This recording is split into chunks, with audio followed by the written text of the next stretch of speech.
Sahabat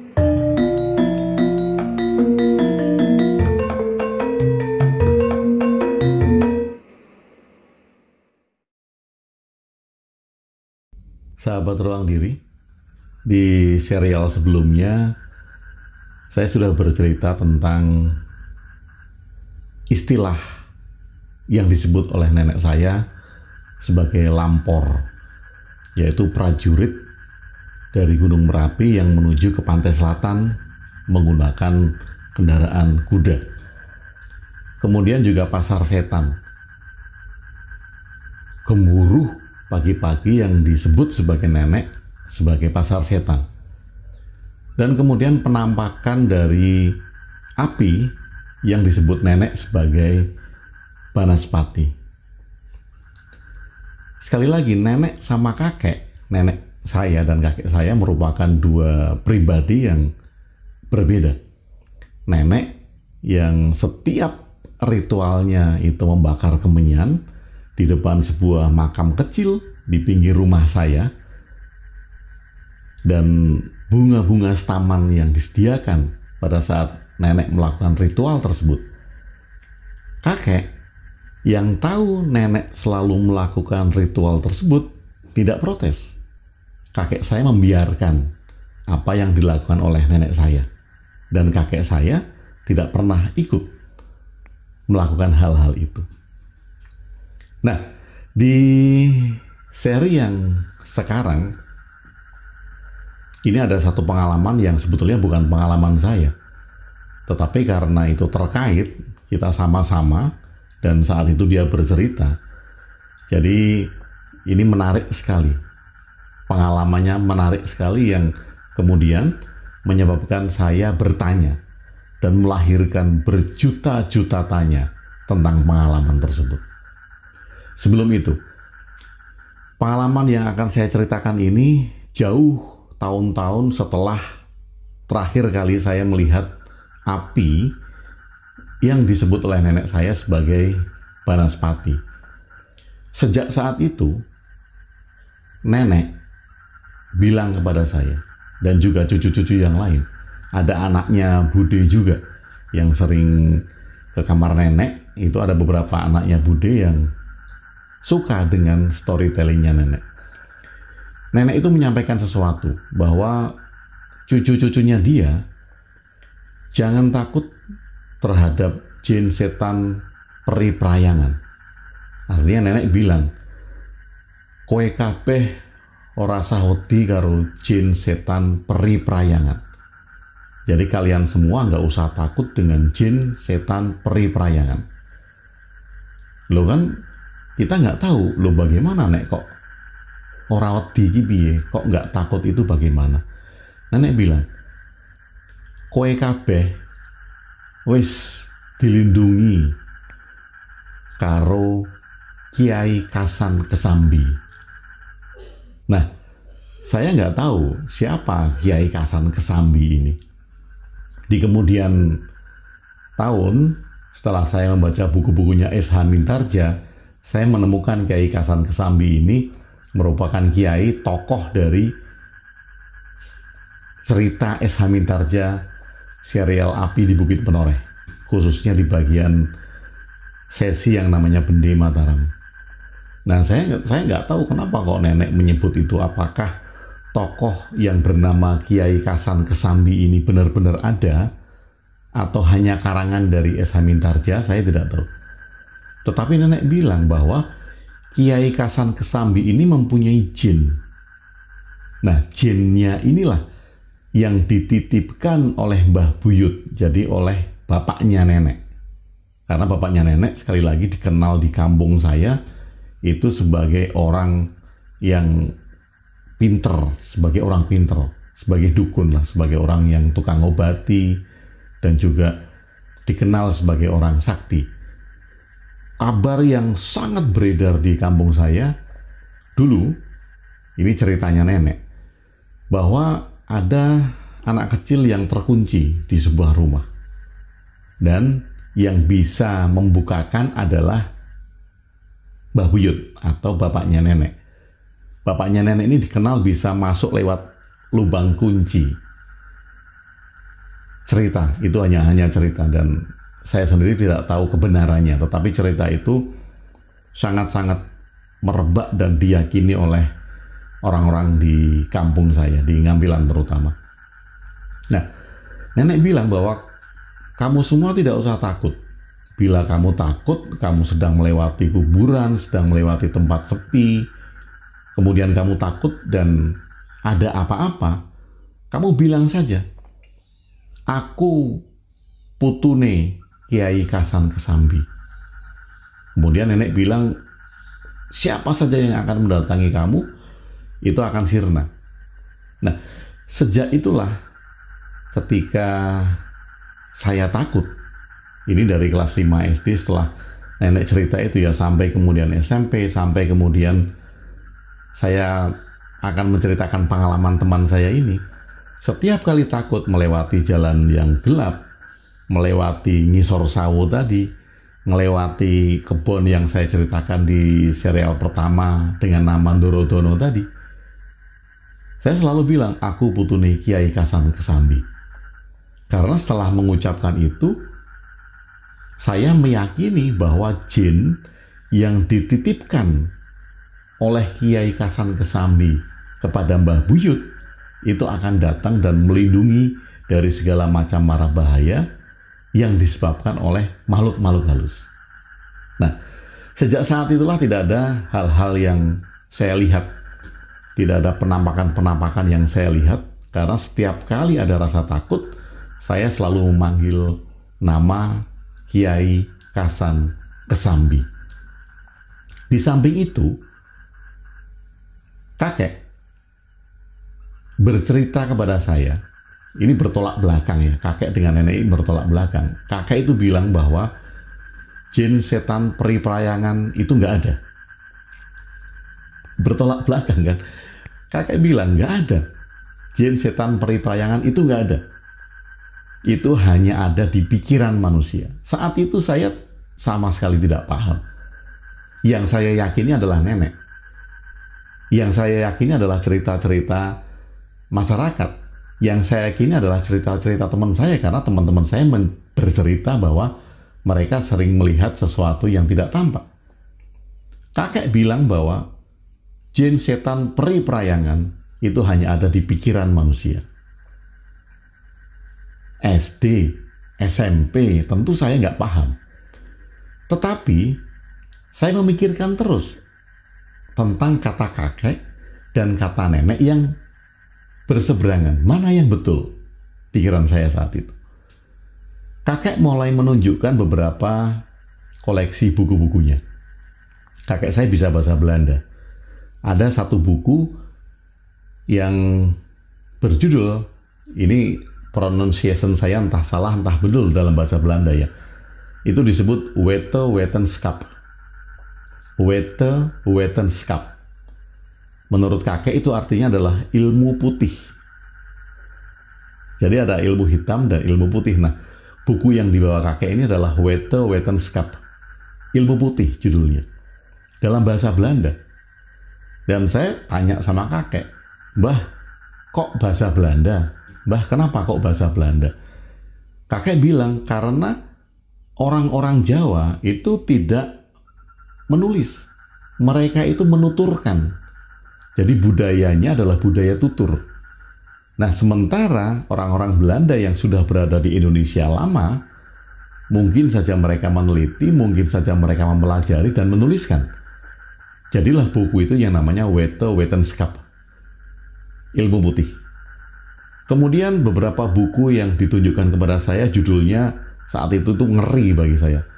Ada yang berjudul ilmu sihir, ada yang berjudul magnetisme, ada yang berjudul hipnosis, dan beberapa buku yang ditulis oleh kakek sendiri dalam bahasa dan aksara Jawa. Setelah kakek meninggal, ketika saya ingat, kakek meninggal saya sudah ada di Jakarta. Jadi ketika saya pulang, prosesi penguburan kakek dan saya mencari buku-bukunya tersebut, sudah tidak ada. Entah siapa yang mengambil, dan saya hanya menyelamatkan koleksi kakek yang berupa tulisan Jawa, ilmu-ilmu yang pernah beliau amalkan. Seperti ini. Nah, ini adalah beberapa lembar dari tulisan kakek dalam aksara Jawa. Saya masih bisa membacanya. Yang sempat saya selamatkan, artinya saya selamatkan itu supaya tidak dijual, supaya tidak rusak, kemudian saya bawa ke Bekasi. Nah, karena kakek membaca buku tersebut dan kakek mempelajari magnetisme, kakek mempelajari hipnotisme, kakek mempelajari buku yang namanya ilmu sihir itu, kemudian kakek mengatakan pada saya bahwa jin, setan, peri, perayangan itu nggak ada. Adanya hanya di pikiran. Tapi saat itu saya tidak percaya. Saya lebih percaya kepada nenek, saya lebih percaya kepada masyarakat, saya lebih percaya kepada teman-teman. Toh buktinya, saya melihat kok. Saya melihat sosok rambut panjang dengan baju putih. Saya melihat api yang turun di pohon sawo yang disebut banaspati. Toh saya melihat kok. Jadi saya masih mengabaikan apa yang dikatakan oleh kakek. Nah, kakek mulai menyuruh saya untuk mengolah nafas. Jadi nafas yang diberikan oleh kakek saya ceritakan di buku Transpersonal Tenaga Dalam. Itu pertama kali saya mengenal pernafasan. Itu masih SMP kelas 1. Nah, dari sana kemudian ada satu praktek yang dianjurkan oleh kakek. Ini bagian dari magnetisme. Apa prakteknya? Saya naik sepeda, kemudian disuruh mengikuti orang yang naik sepeda. Jadi saya di belakangnya. Saya naik sepeda di belakangnya, ngikutin orang yang naik sepeda. Dan kakek bilang, setelah 1 bulan kamu mengolah nafas itu, kamu harus praktekkan, tetapi sekali saja. Kalau itu berhasil, kemudian sudah, kata kakek. Saya mengikuti instruksi dari kakek tersebut. Kemudian saya mengikuti orang yang naik sepeda. Saya naik sepeda, ada orang naik sepeda di depan.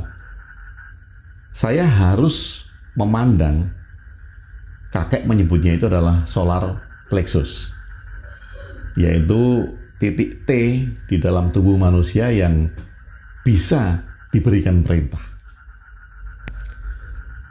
Apa yang saya lakukan? Saya memandangi titik T di orang yang di depan saya, kemudian saya bilang, belok.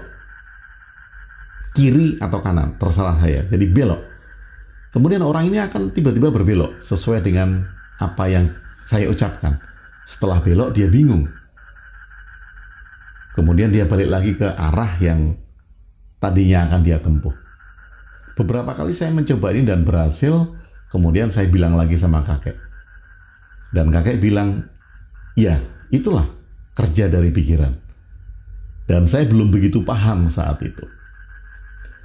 Dari cerita kakek tentang buku yang berjudul Wetenskap itu, banyak menjelaskan tentang kekuatan pikiran. Banyak menjelaskan tentang hal-hal yang ditimbulkan oleh pikiran. Nah, tetapi karena saya tidak terlalu tertarik, saya mendengarkan dan saya mempraktekkan beberapa hal, saya lebih tertarik kepada cerita nenek.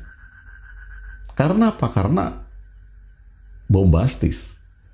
Karena menarik penasaran. Membuat penasaran. Loh, bagaimana sih kok ada jin yang bisa dikirimkan kepada Mbah Buyut oleh Kiai Kasan Kesambi? Bagaimana sih rupanya jin tersebut? Kemudian ada beberapa sosok-sosok yang saya lihat sebelumnya itu, ini membuat saya lebih penasaran daripada kalimat kakek yang sekedar mengatakan bahwa semua itu tidak ada. Kakek saya, kalau menurut ibu saya, kakek itu adalah ateis. Karena ibu saya mengatakan dia nggak tahu agamanya kakek itu apa.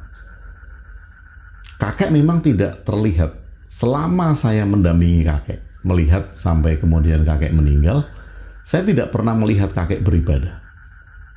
Nenek saya masih beribadah dengan caranya, membakar kemenyan, menyerahkan kembang setaman, itu masih cara beribadahnya nenek. Tetapi kakek sama sekali tidak. Jadi ibu saya itu bilang, kakek ini bapaknya ibu, bilang bahwa Mbah Kakung itu ateis. Tapi di kemudian tahun, baru saya tahu bahwa kakek bukan ateis. Bukan ateis. Nah, dari buku-bukunya inilah kemudian saya lebih penasaran dengan nenek, dengan cerita-cerita nenek. Di kemudian tahun, ketika saya sudah SMP saya sudah boleh keluar malam oleh bapak. Jadi saat itu adalah bulan Ramadan. Saya dengan beberapa teman-teman saya menyebut nama, ada Samiono, ada Triyogo. Sami dan Tri, kalau Anda melihat video ini merupakan kenangan-kenangan kita saat ada di Ngampilan dan saat kita menikmati Ramadan beberapa tahun dengan itikaf kita. Jadi saat itu saya bertiga selalu mengadakan itikaf di malam-malam ganjil di atas tanggal 21. Karena itu diyakini turunnya Lailatul Qadar. Nah, kami masih menganggap bahwa Lailatul Qadar ini turun dalam bentuk nyata. Entah itu sinar, entah itu benda, entah itu apa. Jadi harus dicari dengan itikaf. Kadang di masjid di Ngampilan, Masjid Ar-Rahman. Kemudian kadang kami berjalan dari Ngampilan ke alun-alun utara di Masjid Agung Jogja. Kadang kami berjalan ke sana, kemudian balik lagi itu pas sahur, jam 4 kami baru balik. Nah, ini pengalaman menarik bahwa saya, Samiono, dan Triyogo saat itu bertiga selalu mencari berkah Lailatul Qadar yang kami nanti sebagai sebuah entah benda yang turun, entah cahaya yang turun, entah apapun, tapi ada bentuknya. Yang kami harapkan itu ada bentuknya. Tetapi kami nggak mendapatkan juga, kami bertiga tidak mendapatkan. Sampai suatu hari, ada seorang teman yang beda kampung, yang kemudian selalu sering sholat di Masjid Ar-Rahman, kemudian bertemu dengan kami bertiga, jadi kami berempat. Selepas taraweh, kemudian duduk di pos ronda. Jadi di Ngampilan dulu, sekarang sudah hilang pos rondanya yang di depan. Sebelum masuk gang, sebelah kanan, jadi sebelum masuk gang di sebelah kanan itu ada pos ronda, pinggir jalan. Dulu masih ada rel kereta.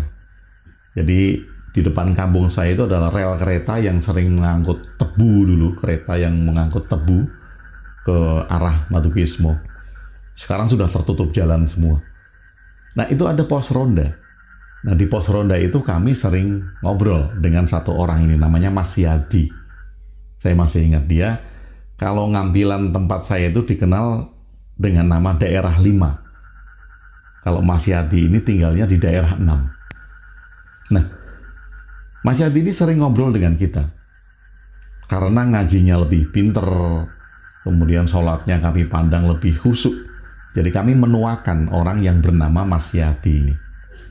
Pada satu malam, ketika selesai dari itikaf, ini malam itu tidak bareng dengan Mas Yadi. Kami bertiga nongkrong di pos ronda sebelum balik ke rumah.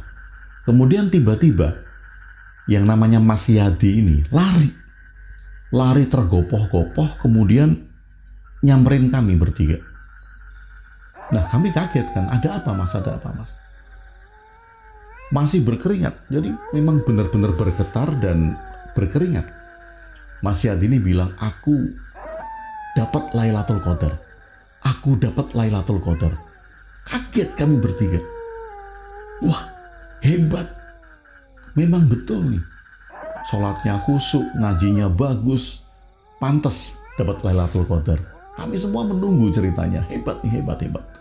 Kemudian setelah agak reda, karena memang dia tergopoh-gopoh, keringatan, agak gemetar, tergopoh-gopoh, dia keluar dari rumahnya menuju ke pos ronda ini. Kemudian Mas Yadi cerita, aku dapat Lailatul Qadar. Apa Mas? Bentuknya apa? Bentuknya. Kemudian Mas Yadi cerita bahwa setelah dia itikaf, saat itu dia itikafnya di rumah, sehingga nggak bareng sama kita. Dia itikaf di rumah, rumahnya 2 lantai, dia ada di lantai atas. Setelah dia sholat malam, kemudian dia keluar ke balkon di rumahnya di lantai 2 itu. Dia buka pintu, kemudian dia melihat cahaya yang sangat terang dari atas.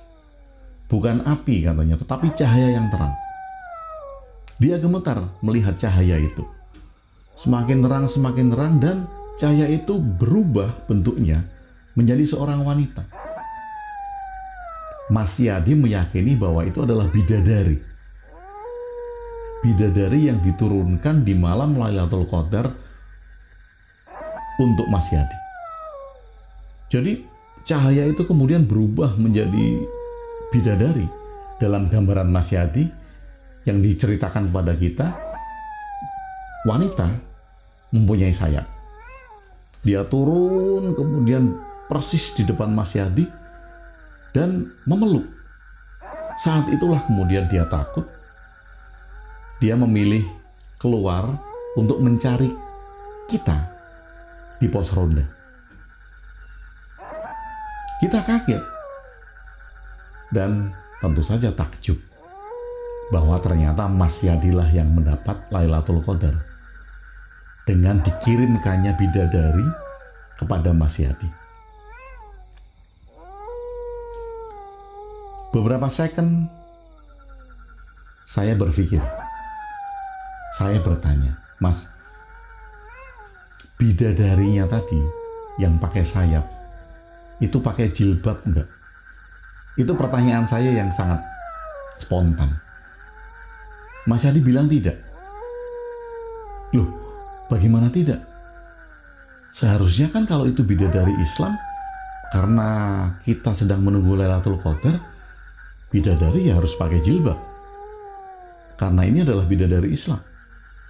Mungkin yang datang ke Mas Yadi bukan bidadari, kata teman saya, kata Samiono dan Triyogo. Mungkin bukan bidadari. Bisa saja itu jin, Mas. Jin yang menyerupai bidadari. Karena apa? Karena kalau itu bidadari dan bidadari itu Islam, dia pasti pakai jilbab. Kalau diceritakan kembali, ini lucu loh. Tetapi kami saat itu tidak tertawa. Karena Mas Yadi ini serius sekali. Dengan pertanyaan bahwa seharusnya bidadari itu pakai jilbab karena datangnya di Lailatul Qadar. Kalau saya mengingat kembali, ini lucu. Tetapi saat itu kita semua sangat serius. Dan memang melihat keseriusan dari Mas Yadi yang bercerita bahwa ada bidadari yang datang, kami ikut serius dan kami menganggap bahwa pengalaman itu adalah sangat hebat sekali. Bidadari seorang wanita yang cantik memakai sayap tetapi tidak pakai jilbab. Nah, kemudian kami bertiga ketika mulai bisa bertanya setelah takjub tadi, mulai bertanya, Mas Yadi yakin itu bidadari? Kalau mungkin dia bidadari, ya pakai jilbab. Orang Islam kok. Tapi kalau dia tidak pakai jilbab, mungkin itu adalah jin. Jin penunggu rumah Mas Yadi. Nah, di saat itulah kemudian Mas Yadi mulai bimbang dan bertanya lagi kepada kita. Iya ya, yang saya temui tadi itu bidadari atau jin? Jin yang menyerupai bidadari yang sengaja mengganggu saya di malam Lailatul Qadar ini. Tentu saja, kita semua tidak bisa menjawab apakah itu bidadari yang turun pada malam Lailatul Qadar yang ditemui oleh Mas Yadi, atau itu jin yang menyerupai bidadari yang saat itu akan mengganggu Mas Yadi. Kalau menurut sahabat semuanya, bagaimana tentang bidadari dan bagaimana tentang jin yang menyerupai wanita tersebut? Kalau menurut sahabat, apakah kalau dia bidadari dan Anda Islam, kemudian melihat bidadari, apakah bidadarinya memakai jilbab atau bidadari tidak memakai jilbab? Atau kemudian kalau yang Anda lihat itu adalah bidadari yang tidak memakai jilbab, artinya mungkin dia bukan bidadari yang beragama Islam. Mungkin nggak? Nah, ini adalah pertanyaan besar saya saat itu. Betulkah malam Lailatul Qadar kemudian bisa datang perwujudan dari Lailatul Qadar itu sebagai seorang bidadari yang turun, yang akan menyampaikan sesuatu atau memberikan sesuatu di malam-malam yang mulia itu? Kami hanya bisa memendam pertanyaan itu, dan Mas Yadi pun menjadi bimbang dengan pertanyaan apakah dia bidadari ataukah dia jin yang menyerupai bidadari. Saya akan bercerita kisah selanjutnya. Terima kasih sudah bersama saya di Agung WB Ruang Diri untuk serial cerita penampakan ini. Salam cinta untuk Anda semua.